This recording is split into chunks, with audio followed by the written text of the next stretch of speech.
Stop the presses. I just found out that there's a new free plugin that offers the same amazing polyphonic audio to MIDI features as the famous Celemony Melodyne plugin. Could it be true? Let's find out. But first, please like and subscribe, and make sure you go to palebluedot.ca to sign up for my newsletter and get information on my upcoming mini course. If you like my channel and you're looking for some production tips, you'll definitely want to check that out. Let's get to it.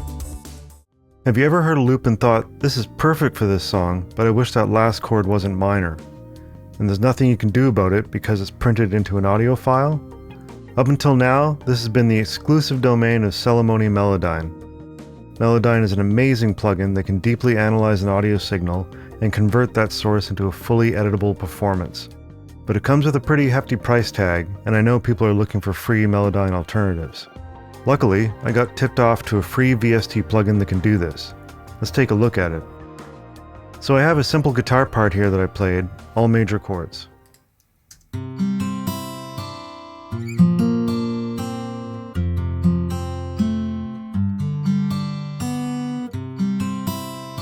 So next I have to load Samplab as a VSTi and drag the audio onto Samplab.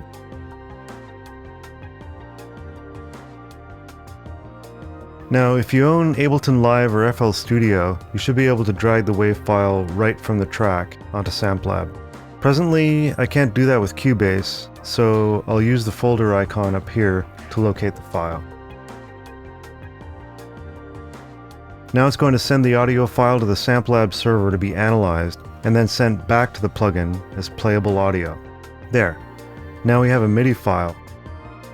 Luckily, dragging does work with MIDI and Cubase, so I can just place the MIDI file in the Samplab track here and that'll fire back. Let's take a listen.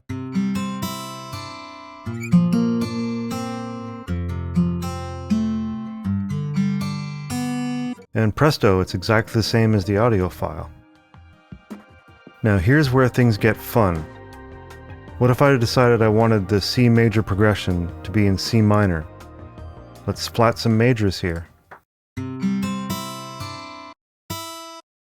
So there's E, so it's the major third of C. I'll flat that.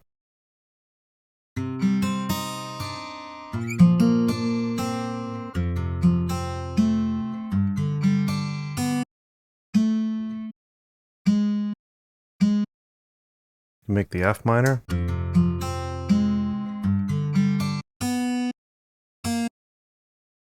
G minor.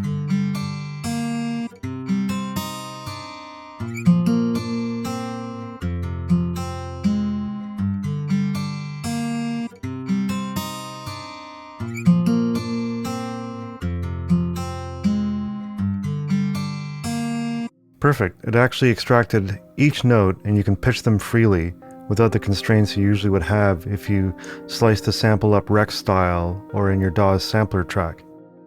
Samplab is actually reaching in and pulling out each note's data.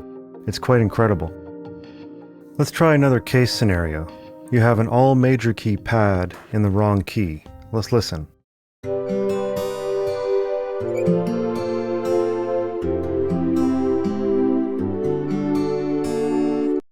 So you can hear that's obviously in the wrong key.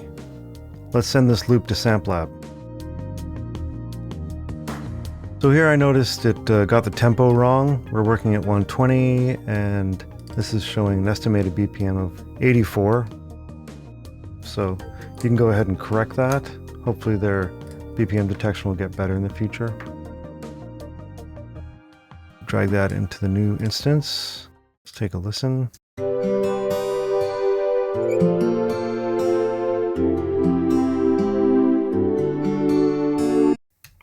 Okay, sounds like I got it right. Let's open it up here. Take a look at the notes. The cool thing about Samplab is you don't have to bang your head against a wall figuring out the root note and chords. If theory isn't your strong point, this can really help. So we can see that this part starts in G. Since we have distinct root notes on the bottom, and we see G, B, and D on top. This is a major triad chord, and we see the exact same patterns on the other chords as well. Now the first thing we want to do is change the whole chord pattern globally so it's in the same key. We know our first part is in C minor in the song that we're working on, and C is 7 semitones down from G. So let's just move all the parts down 7 semitones. Cool, let's listen.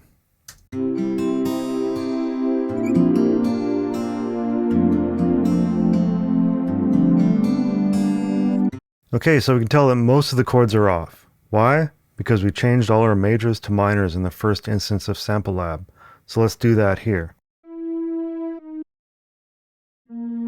That one's okay. A for the major of F, we'll flat that, and then we'll flat the B for the final G chord.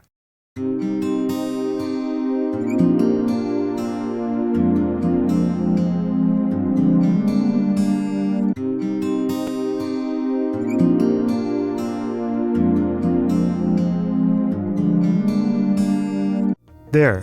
Now what was originally a G major chord progression is playing in C minor now. We have two parts that are now conforming to the key of the song. It's amazing. And these were all audio files originally. This is very impressive. I don't know about you, but for someone like me with theory skills who likes to tweak samples and loops to fit what they're looking for, this is nothing short of life-changing. Now, to be clear, this is a very, very simple version of what Melodyne can do. Melodyne is a complex suite, well worth the price, but this is such a cool alternative. Offload the main CPU crunch to a cloud server, then use that magic on your end. This is in development, and two features on the interface, high quality and stereo, are unavailable right now. But the sound quality sounded fine to me, and I can add stereo effects on later to fill out the sound.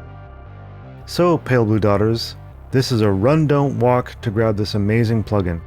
It's easy to use and gives you endless possibilities in tweaking audio signals that originally you could only globally pitch up and down. I'm keeping a close eye on this plugin and the developer. That's all for now.